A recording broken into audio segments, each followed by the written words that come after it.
Okay, can you hear me?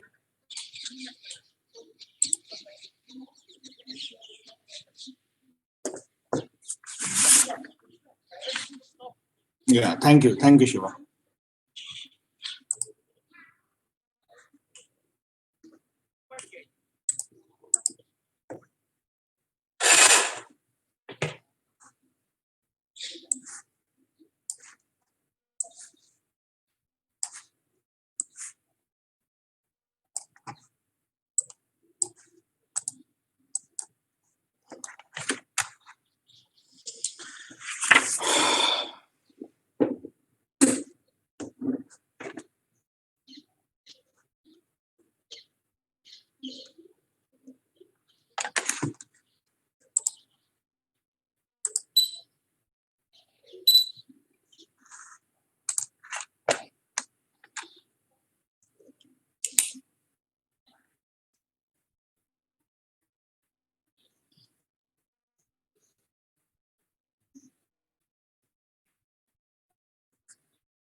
Okay, so if you remember, last time we were doing this four address machine and three address machine and so on, right?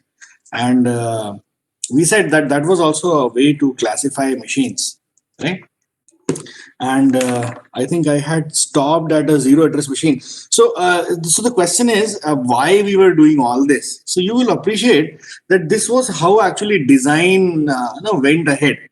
So if you see, earlier machines did not have registers, right? So essentially, four address machine did not have any registers, and you were no you were able to access operands directly in memory, and then we added a couple of registers and so on. So we talked of them as pure classes, but if you observe, you have machines which have characteristics of all of them. So if you just as a recap, so I talked of a four address machine. Why? Because it had four address instructions. I talked of a three address machine because it had three address instructions and so on, right? So that is where we had stopped. And then finally, I had mentioned something called a zero address machine, which was also called as a stack based machine. So why it was called as a stack based machine? Because you had the internal registers simulated as a stack. And I also cautioned people that this is not the runtime stack which you maintain in main memory, right? So that is different from that. If there are any questions, I can take it. Otherwise, I'll move ahead. And then you realize that there were some zero address machines had zero instructions, but zero address machines also had one address instructions, right? So in that sense, there were other instructions also. So okay, so there are no questions, so I will move ahead, complete this discussion on classification, right? So the question I'm asking is how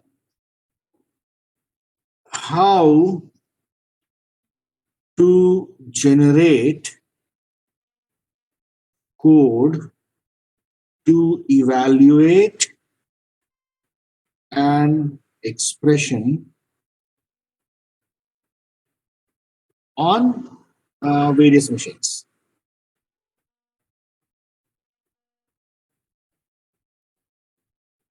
Okay, so this is the question that we are trying to answer, right? So the question is how to generate code. When I say code, I mean ISA level code, right? So, okay, so we will use a convention. So the convention will be, we will use assembly. So although we talk of ISA level code, but still we will use assembly because it is easier for humans to interact, understand. So we will use assembly, and so essentially the assembly will have something like an opcode, right? Which could be something like an add, subtract. So we will use some terms like add, subtract to understand what is the operation, and then it will be followed by one or two operands. So for example, I say operand 1 and I say operand 2, right? Operand 2, or let me say one more, operand 3, right? So operand 3. Suppose if I write an instruction like this, I hope most of you appreciate this. This is a 3 address instruction, right? So these are memory addresses. These are memory addresses, and then so essentially what this is doing is operand 3 is getting populated by operand 1, and you do an operation. Let us say, okay, so okay, let me, so addition is easy. Let me talk of subtraction, right? So you are doing something like operand 2 plus operand 1. This will be our convention. Similarly, had this been a 2 address instruction, so it would have been something like opcode. Let us say I'm talking of subtract, which is like operand 1 and operand 2, right? This means operand, uh, yeah. So what does it mean? Operand 2 gets overwritten by operand 2. Let us say it is this. So this is what it is. So some convention. So what you are essentially observing is the result will always be, the result location will always be the last operand on the right hand side. See, this is a convention that we decide. Other assemblies might have different conventions, right? So assembly writers, people who write that assembler, no, decide this convention. So who decides this convention? Convention is decided by person writing the assembler. Right?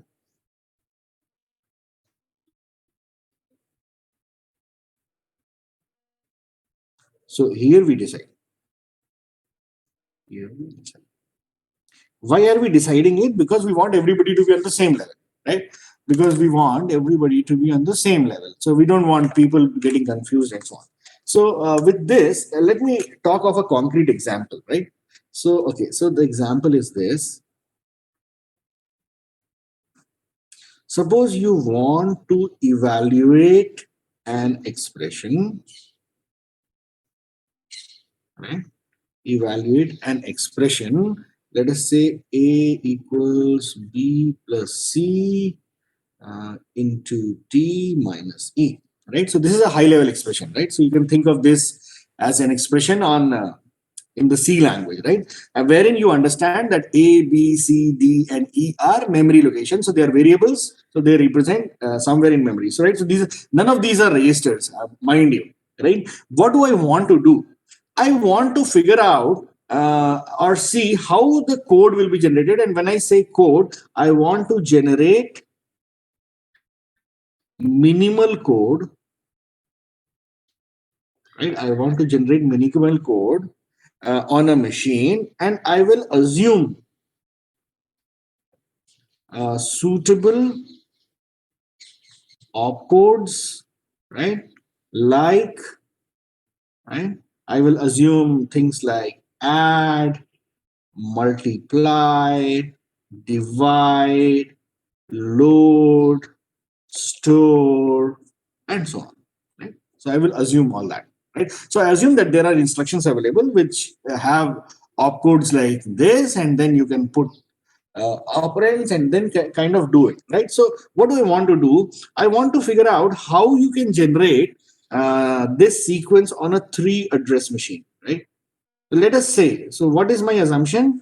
Let us say a 3 address machine was available to me, right? Let us say a 3 address machine was available to me.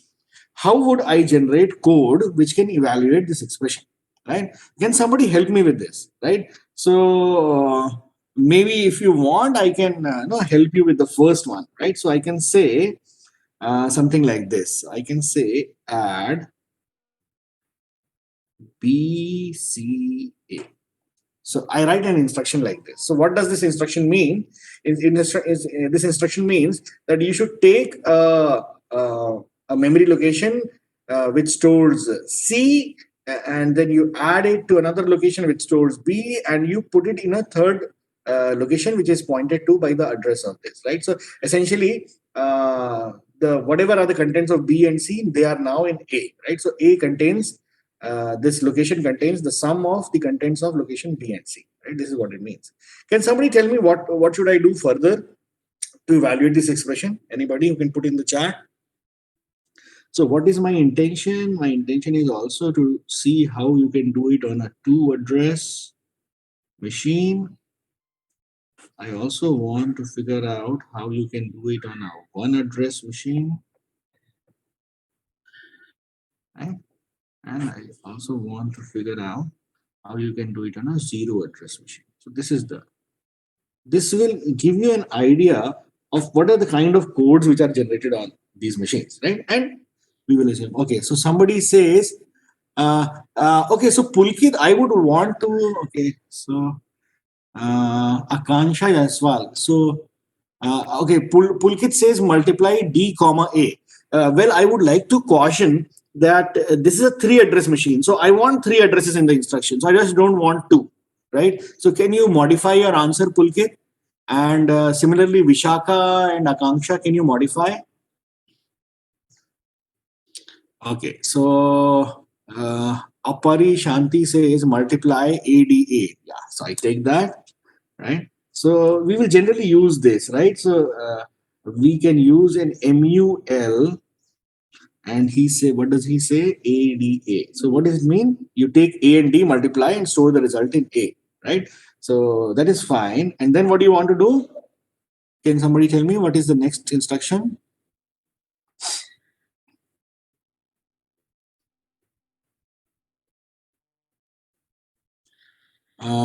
Okay, subtract AEA. Yeah, so a lot of people get it right. Very good, very good. And you should put commas because to understand that you are talking of different arguments. Yeah. So this is very easy, right? This was easy. So what did we see? If it is a 3-address machine, it is pretty powerful. The instructions are pretty powerful, and I could just do it with 3 instructions. So that was life was easy. Let us now assume that there was an architecture which only supports 2-address instructions, right? So we also call it as a 2-address machine, right? So you realize that now you can only specify 2 addresses. You will realize that a 2-address machine will have so it will have special instructions which is like a load instruction, right? So I would say a load or a move instruction which can so I would not say a move instruction. So we will assume a move instruction which can move the contents of one location to another location, right? So suppose there's a move instruction available, right? So move. So can somebody now help me with this? So how do I do that? Can somebody tell me what should be done?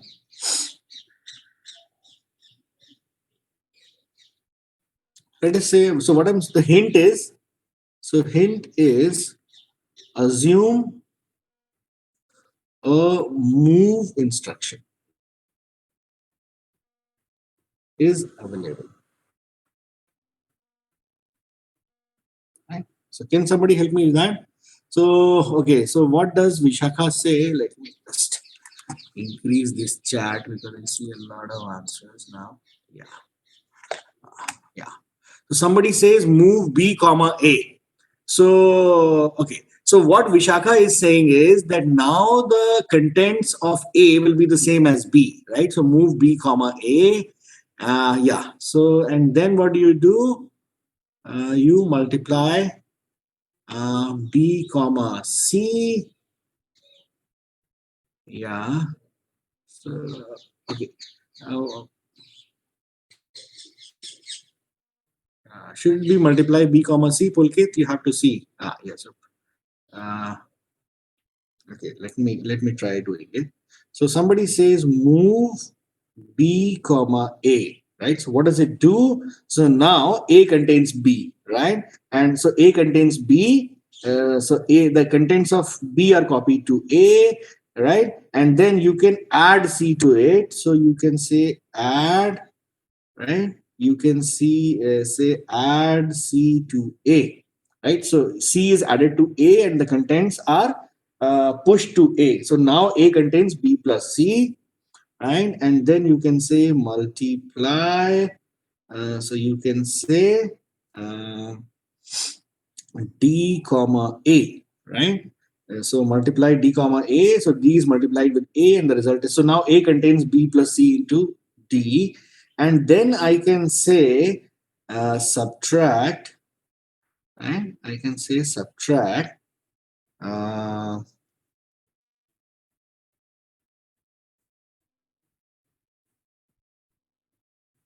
okay, so you have this.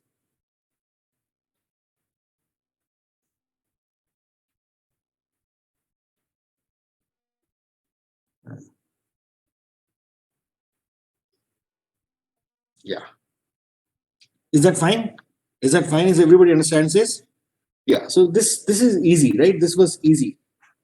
And okay. And right. So if you just look at this instruction, here we were assuming that you do an operand 2 minus operand 1, right? Operand 2 minus operand 1, and then the result is pushed back to operand 2. Right? So this can be done. I hope everybody has understand this. Yeah. So Akanksha says something more. So she says you can do a subtract A comma E. Okay, so you want to do an so E minus A gets to A. Okay, so I would like to point out, so Akanksha Jaiswal has written subtract A comma E, right? Okay, so I think this needs an elaboration, right? So, okay, so what is our assumption here? So assume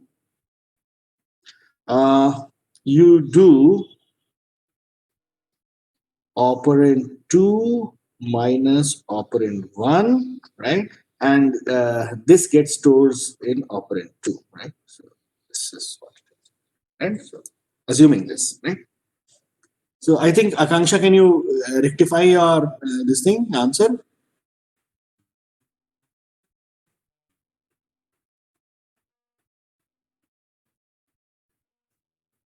Yeah. So it all depends on the assumption. So we are saying we will freeze the assumption so that all everybody's at the same level. Otherwise, everybody's on a different level. Okay, let us try doing a one address machine. You will realize in a one address machine, the accumulator is implicit, right? So the accumulator is implicit in an instruction, which means the accumulator also serves as the input of an operand and it will also serve as the destination of an operand. You will also realize that in case of a one address machine, you have additional instructions, excuse me, like load and store. Right? You remember all that, right? And I will tell you later on why I talked of a. Okay, the video has stuck. Just a minute. Yeah. So, and I will also tell you down the line why I have used a move here and why I'm using a load and store here. So for the time being, we will just assume that move instructions are available here, and here you have load and store instructions, and you realize load loads the accumulator and stores the accumulator somewhere in memory. So suppose I have this. Our intention is to write the minimal code, right? So this is interesting, right? So I want to write minimal code. So this was 3 instructions. This, how many was this? 1, 2, 3, 4, right? So this was 4 instructions. Can somebody help me with the code for a one address machine? Can somebody help me with the code for one address machine?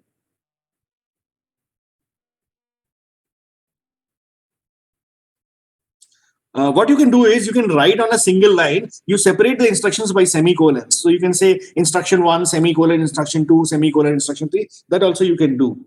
So that, no, you don't put it on different lines. Can you try doing it? I'll just give you a minute. I'll be back in a minute. You just try to put something in the chat.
Okay, so do I see some answers? Okay, Sai Venkat says load B, add C, multiply D, subtract E.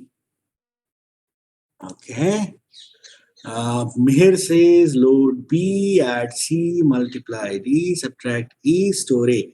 Yeah, so I think Sai Venkat, can you appreciate that sub E? The result still is in accumulator, right?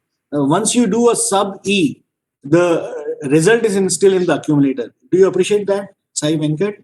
Load B, add C, multiply D, sub E, store A. Sai Venkat, can you hear me? Yeah. So I think now you get it, right? So very good. So a lot of people are getting it. So I can say load, what do I say? Load B. And then I can say, so load B essentially, this means that now B is in the accumulator. So there is a special register called as the accumulator. So there is something in the accumulator, and then I can say add, what do I say? Add C. So now B plus C is in the accumulator. Then I can say multiply D. So B plus C into D is in the accumulator. And then I can say subtract E, right? So I will assume accumulator minus E is in the accumulator. And then I have to say something like a store A. Yeah.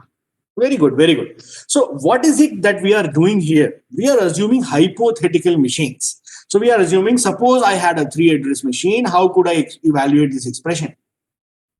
And I think you realize who will generate this? The compiler will generate it. So, you write an expression like this in the C language, the compiler generates this. So, suppose you had a compiler on a two address machine, it would be generating this. Suppose you had a compiler on a one address machine, it would be generating this. And we let us do the final thing. So this was like three instructions. It was four instructions. How many is this? 1, 2, 3, 4, 5. Okay, 5 instructions. And let us say the last one. Suppose it's a zero address machine. So you will assume push and pop instructions available, right? So you will assume that. So assuming that push and pop is available, can somebody help me again?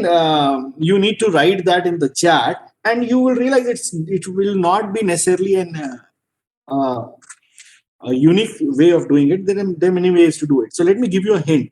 Suppose I say something like this.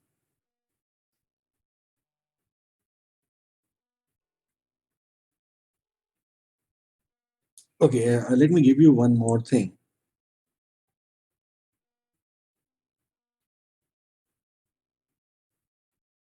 Okay, let me give you one more assumption. Assume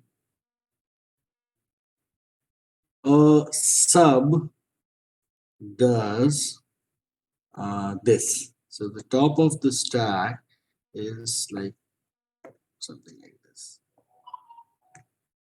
right? So the top of the stack is populated with the two operands which are popped from the top of the stack and the second of the stack, right? So I think if I do this, can somebody guess what should be the first instruction?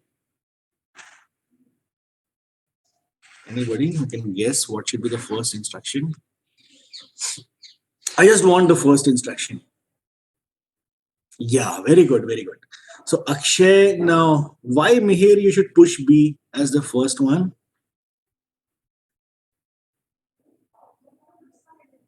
Mihir, can you just reconsider your answer?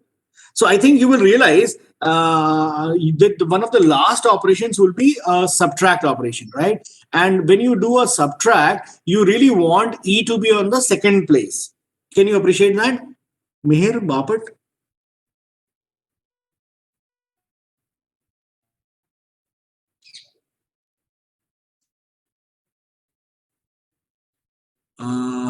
So essentially, what should you do is you should which element should you push first? Can you guess?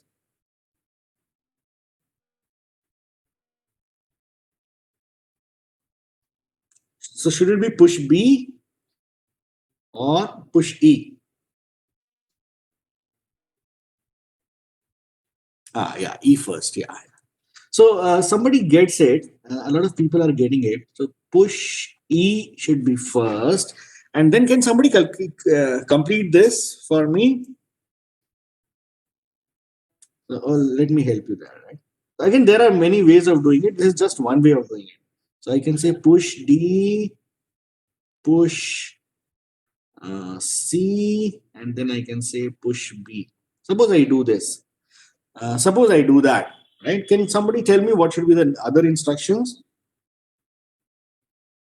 So what I've done is I have pushed E on the stack. This stack is a stack of registers, right? E, D, C, and B. Then what should I do? Yeah, E, D, C, B, add, multiply, subtract, pop. Pulkit, your answer is almost correct. Can you just look at one of those instructions? So he says you should do an add, you should do a multiply, then you should do a subtract. Then what should I do? Yeah, add, multiply, subtract. Very good. Pop A. Yeah, yeah. Can you appreciate that, Pulkit?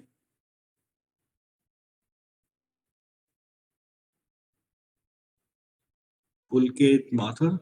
Yeah. So you will realize that this pop instruction will be a one address instruction, right? So pop also needs to tell where you have to pop it. So this is not a zero address instruction. Yeah, yeah. I hope you get it. So this is not a zero address instruction. These are zero address instructions. So which are the zero address instructions? 1, 2, and 3. All the other instructions, if you observe, they are one address instructions, but still, no, this fellow is called as a zero address machine. Why it's called as a zero address machine? Because it has an internal stack of registers, and you can have some instructions which are zero address instructions, right? So I think, yeah. So that and then you can have other examples also, right? So any questions on this example? Otherwise, I'll move ahead. Yeah, okay, I think it's fine. Okay, so if you understand this, just a minute. Yeah, I see this.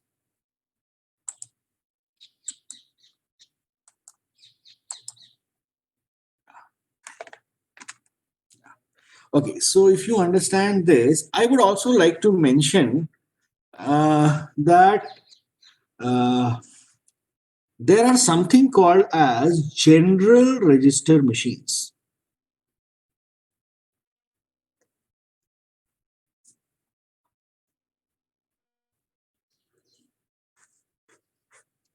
Okay, so what are general register machines? They have many named registers.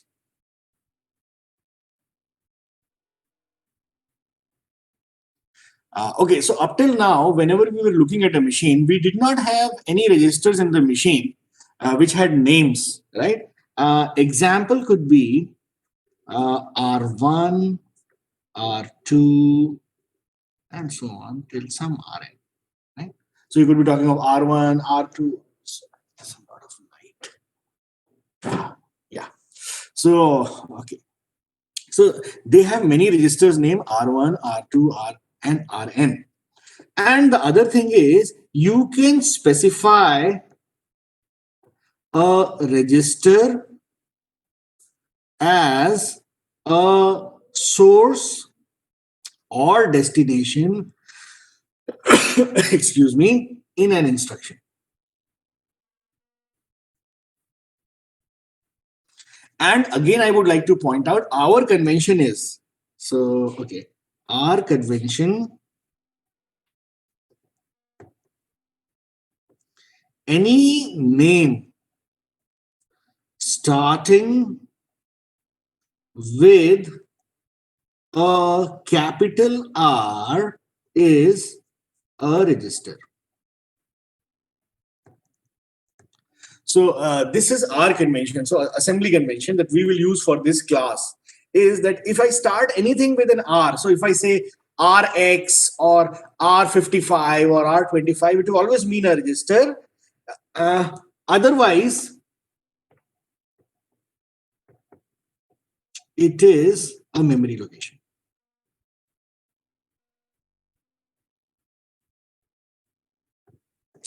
right? Otherwise, our convention is any name starting with an R, right? So I can give you an example.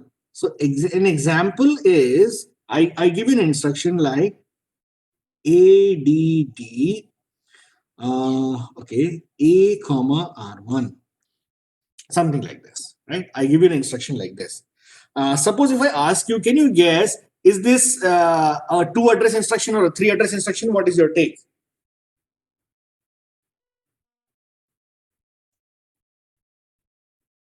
Okay, it seems like it is a 2 address, right? So Vishaka says, but I would like to put a word of caution here. You will realize that this R1 is a register address. Right? This R1 is a register address, and these are register address. Okay, so this is short compared to memory.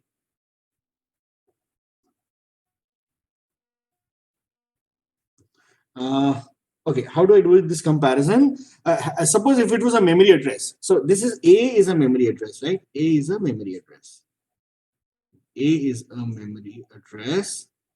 An example could be 24 bits. If memory is 24 bits addressable, right? So you have to specify 24 bits here.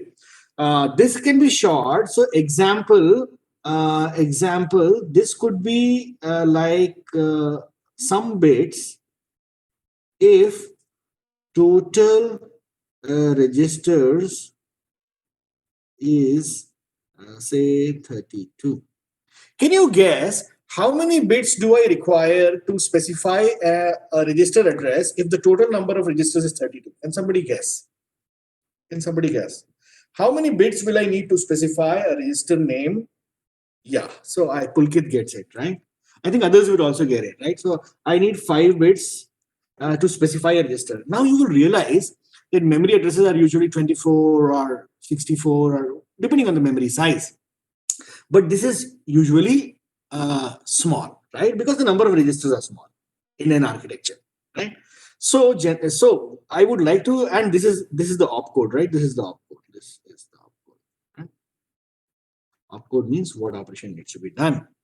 So, if you will observe, this is sometimes also called as a half address, and this is sometimes also called as a full address, right? Which means this implies that this is a 1.5 address instruction.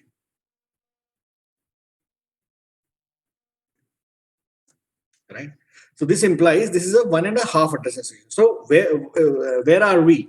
We are saying general register machines can support some instructions which are called as 1.5 address instructions because you have a full address and a half address. Now I would like to put a caution here. I would like to put a caution here that suppose an example. I had an instruction like add R1, R2, right? So this instruction has 2 half addresses, right? So this instruction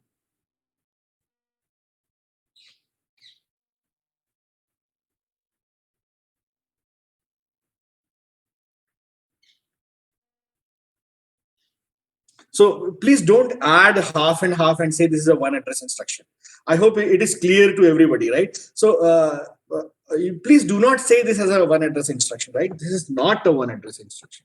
Is that fine to everybody? Is it fine with everybody? So please don't add those halves here. Can I see a yes or a no in the chat? Yeah. So yeah. So please don't do that. Right? So general address machines support. So we talk of instructions like 1.5 address instruction or 2 address instructions, 3 address instructions, and so on. Right. So 1.5 is very popular when it comes to general register machines. Yes. That's fine. Okay. So if you understand this, let me end the discussion here. I want to do the final classification. I don't know which number was it. I just put some number. I don't remember which number was it. So what I want to do, I want to do a classification based on location of operand and result. This is what I want to do. So if you remember where we had started by doing a classification of architectures, right? And what did we do? We said instructions, right?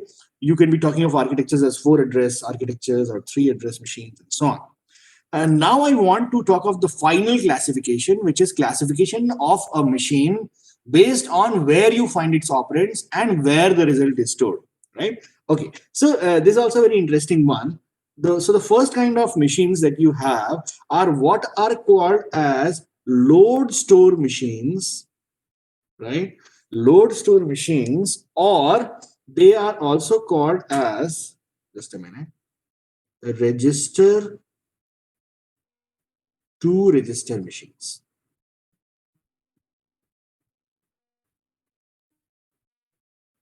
Okay, the first one. So, okay, the first one. So, what are these machines? They are called as load store or register to register machines. They are also called. They are also called as RISC machines.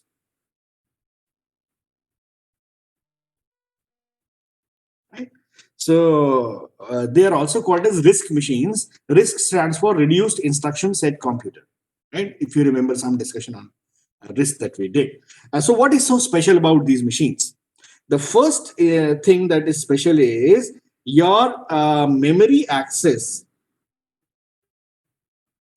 Memory access is limited to just 2 instructions called as load and store. So what it means is you will never use any other instruction, or there is no other instruction to access memory. So whenever you want to access memory, you would either use, so load would be used to read memory, store would be used to write to memory. So this is all you can do. The other characteristic of these machines is that all ALU, sorry, I should not say ALU, all, sorry, my mistake. All arithmetic and logical and branch operations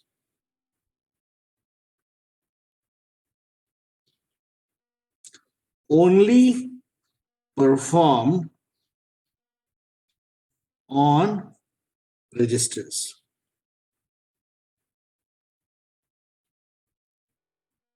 So what does this mean? Okay. Yeah. So what does it mean? That if you want to perform an arithmetic operation, the source as well as the destination has to be a register. If you want to do a logical operation, the source and the destination have to be registers. If you want to do a branch operation, so you want to do a branch on some condition, no, so the operand that you have to check. So suppose if you want to check if something is negative or if something is 0, you can only check for a register. You cannot check for memory. No, if you do something like this is called as a RISC machine, right? This is called as a RISC machine. Can somebody guess?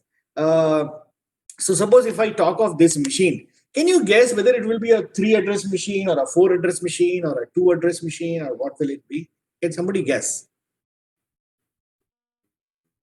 So you have seen all that, right? So you've seen a lot of machines, right? Can somebody tell me, help me there? Yeah.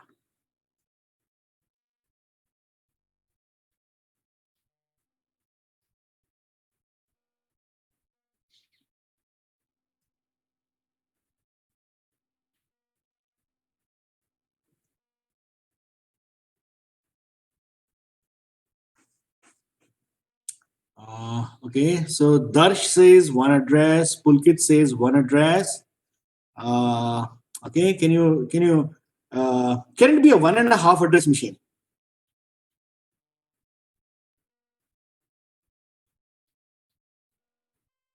Pulkit says no. Okay. Okay. Why? Why no?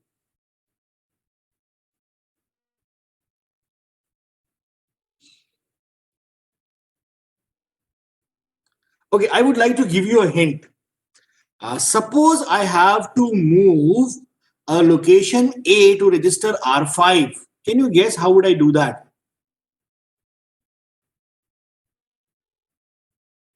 As load and store have memory address. True. Yeah. So Pulkit, can you revise your answer? Darshan, you get the point?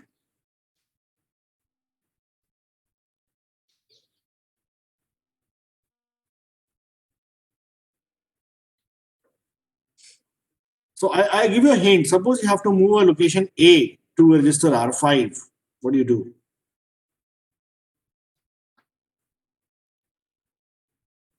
One and a half address from memory and registers. Yes, yes. So these are so these can be thought of as one and a half address machine. So this can be a one and a half address machine. Okay. Okay. What are register to register machines? One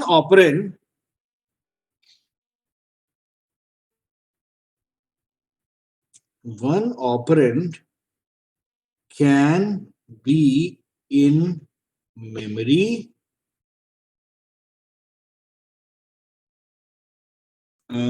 must be in accumulator or register. So what are we saying?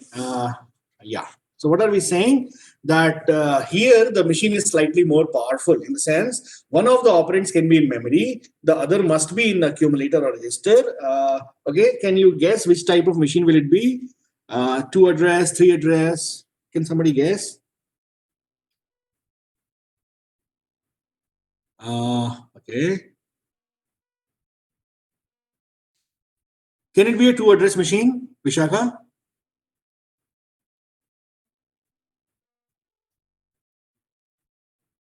Just think about it.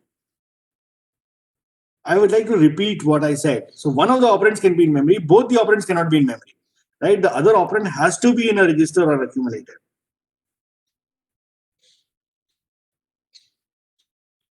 Yeah, so Pulkit says one and a half. So this could be one or this could be one and a half address machine, depending on the kind of machine. Is this fine? Yeah. So very good, very good. Akanksha Jaiswal. Very good, very good. So this could be, and this one and a half that you write, you can write it as one hyphen half, right? So you don't need to say one and half. You can write it as one hyphen half. So that is also fine. That is also fine. Very good, very good. Okay, I hope everybody gets it. And the last kind of machine that you have is the most powerful. This is called as a memory to memory machine.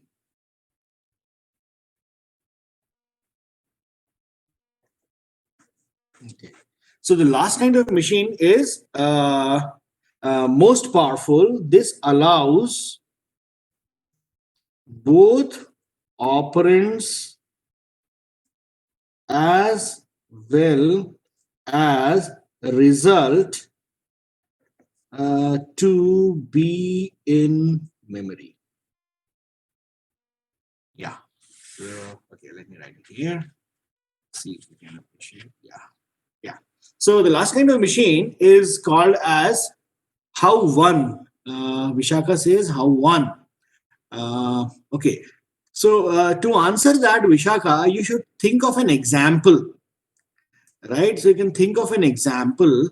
So can you think of an operation which can be done on one of the operands in memory, the other operand in the register, and you just specify memory, you just don't specify the register. Can you think of it?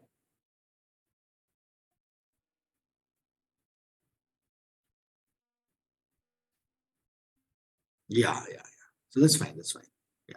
So in that case, the other register has to be implicitly named. So you realize the accumulator is implicitly named. You don't need to specify the accumulator. Does it answer you, Vishaka?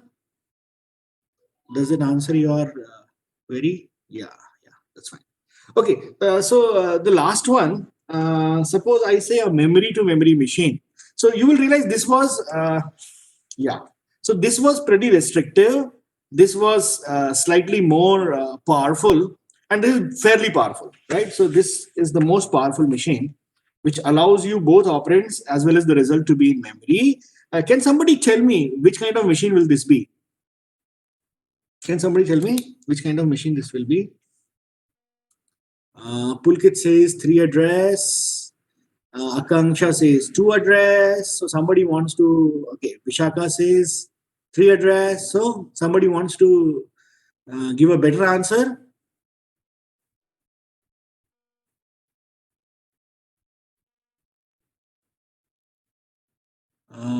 Somebody says, yeah. So Vishaka says that. Okay, so I will take that answer. So this could be like 2 or 3 address. Yeah. Machines. Yeah. So this could be like 2. So don't say as well. You say or. Is that fine, Vishaka? Is that fine? It is not as well. Yeah.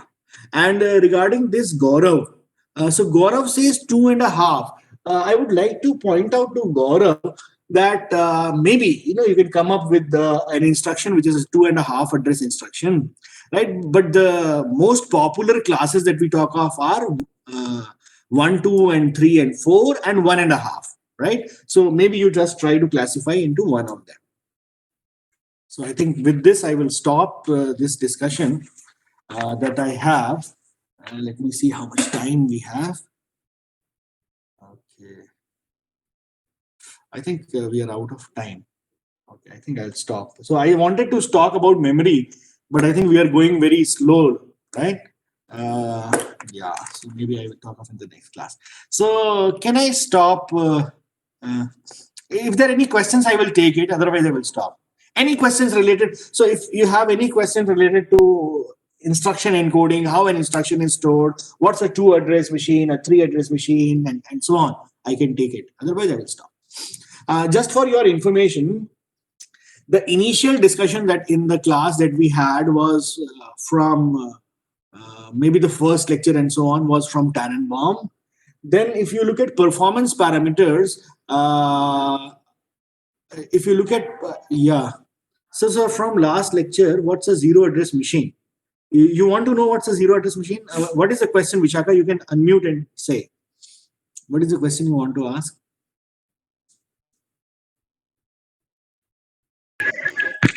Sir, actually, will you explain zero address machine again? Zero address machine again. Yeah, maybe I think I didn't give you a very good diagram, right? Okay, so I will do that quickly. Okay, so what is a zero address machine?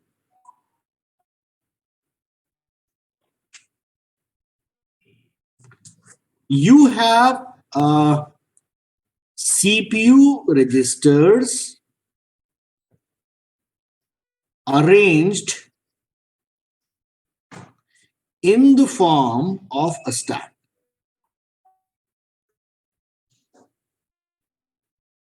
Right?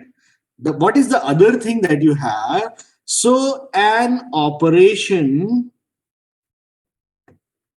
like add, subtract, etc. Can be specified without explicitly naming the operands.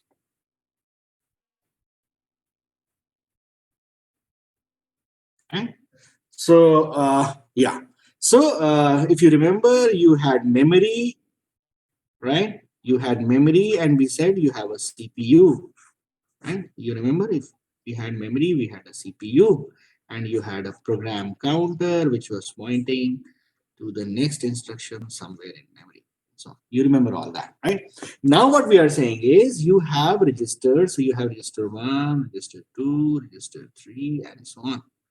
And if you look at these registers, they are simulated, right? Simulated as a stack within the CPU, right? So they are simulated as a stack within the CPU. And let us say the topmost location I call as top of the stack, the second location I call as second of the stack. So suppose as an example, if I do add, I just give this instruction, add. What this will do is, what this does is it pops two operands from stack and pushes the result on the stack.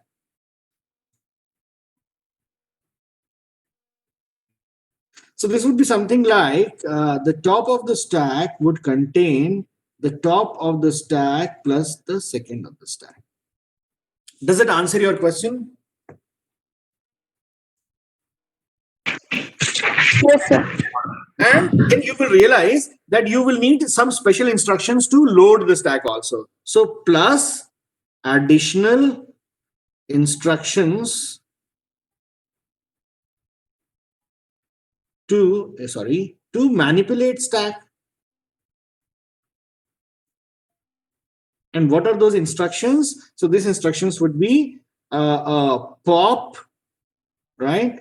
And you need something here, and you need push something here, right? And what are these? What are these? These are memory addresses, right? Address or a one address. Right? So in that sense, this push and pop becomes a single address instruction, right? So this becomes a one address instruction. So if you remember, we said a zero address machine has a zero address instruction, right? So if you will observe, this is a zero address instruction. Right? This is a zero address instruction, but a zero address machine also has one address instructions, right? So I think are we through with time? Yeah. So yeah. So does that answer your question, Vishaka? Yeah. So I would just like to finish. So the initial part I did from Tannenbaum, the performance part I took from the Stallings book, and this discussion that I'm having, which is classification of machines, I am taking from the Jordan's book, right? So the Huring and Jordan's book. So you can look up those books and see relevant sections if you want to read. But otherwise, this discussion that we are having in the class is self-sufficient, right? So can I stop, CR? Can I stop now?